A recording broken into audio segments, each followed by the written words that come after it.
Vous écoutez Europe 1, il est 9h30. Le journal des médias avec Thomas Joubert. Bonjour Thomas. Bonjour, à la une ce matin, les chaînes de télé trouvent finalement un accord pour diffuser les images du mondial. Morane claque la porte de nouvelles stars et un bug hier à l'antenne de D8. Et on commence donc avec cette affaire des images de la Coupe du Monde dont on vous parlait hier. Les chaînes ont finalement trouvé in extremis un accord avec les diffuseurs officiels. Les chaînes de télé autres que TF1 et beIN Sports pourront bien diffuser des images du mondial en plus des 90 secondes traditionnelles du droit à l'info. C'est en fait du côté de TF1 que les négociations ont tardé. Un accord a finalement été trouvé avec beIN Sports pour commercialiser des images supplémentaires, notamment pour les chaînes d'info qui ne voulaient pas se contenter d'1 minute 30 d'images par heure. Les chaînes devront donc débourser 6 500 € par minute supplémentaire, dans la limite de 2 minutes par match. beIN Sports assure qu'il n'a jamais été question de vouloir bloquer les images. On peut tout de même s'étonner que les négociations n'étaient pas encore finalisées à 24 heures du début de la Coupe du Monde. Finalement, Jennifer Lopez chantera bien lors des cérémonies d'ouverture ce soir sur TF1. Elle a changé d'avis 25 fois. On apprenait en début de semaine que la chanteuse avait annulé sa venue alors qu'elle devait interpréter l'hymne officiel du mondial au stade de Sao Paulo. Finalement, elle sera bien là pour chanter We Are One avec le rappeur Pitbull. Un hymne très décrié par les Brésiliens qui trouvent que la chanson ne reflète pas les valeurs du Brésil. La cérémonie d'ouverture sera retransmise à 20h15 ce soir en direct sur TF1 et on en reparle dans un instant avec vos deux invités, Estelle Denis et Denis Brognard. Et puis Morane renonce à la nouvelle star officiellement, c'est ça? La chanteuse l'a annoncé elle-même sur son compte Twitter en taclant au passage la production. À force de ne pas savoir si oui ou non pour Nouvelle Star, j'ai décidé que ce serait non.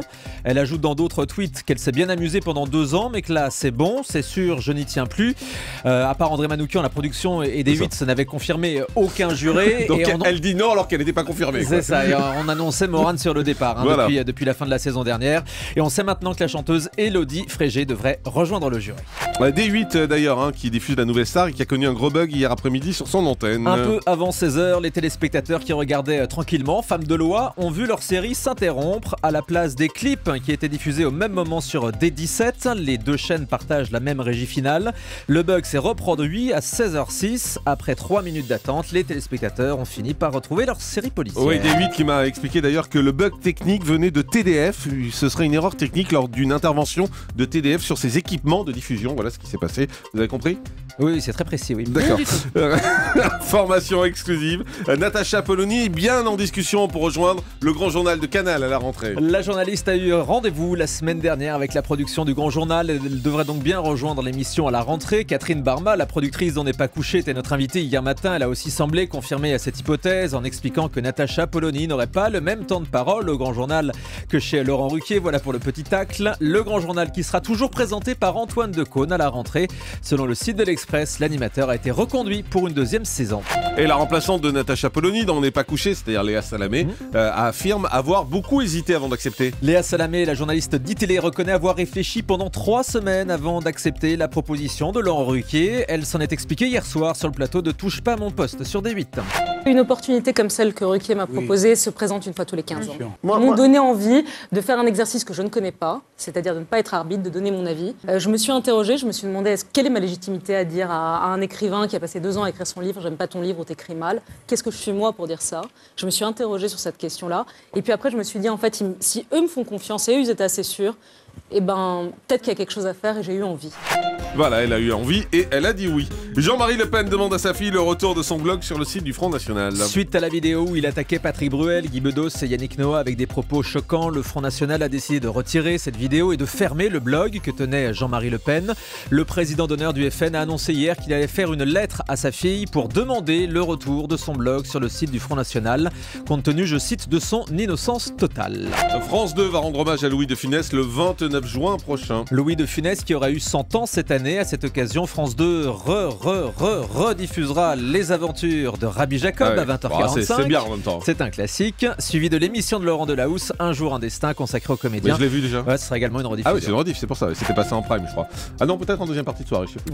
Vincent Cerruti va commenter les 24 heures du Mans ce week-end sur Eurosport et ça, c'est de l'info. L'animateur est un grand fan de sport automobile et en plus, il est originaire du Mans pour la 3e année consécutive. Il va donc commenter la course mythique sur Eurosport. Il sera accompagné de Paul Belmondo.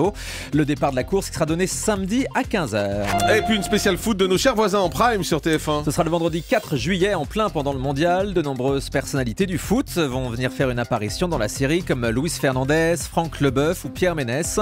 On retrouvera aussi Laetitia Milo de Plus belle la vie. Nos chers voisins fêtent le foot, ce sera le 4 juillet à 20h50. Et on termine avec le chiffre du jour. 336 000 €, ce sera le prix des 30 secondes de pub sur TF1 si la France arrive en finale. TF1 a fixé ses tarifs publicitaires en fonction évidemment du parcours des Bleus.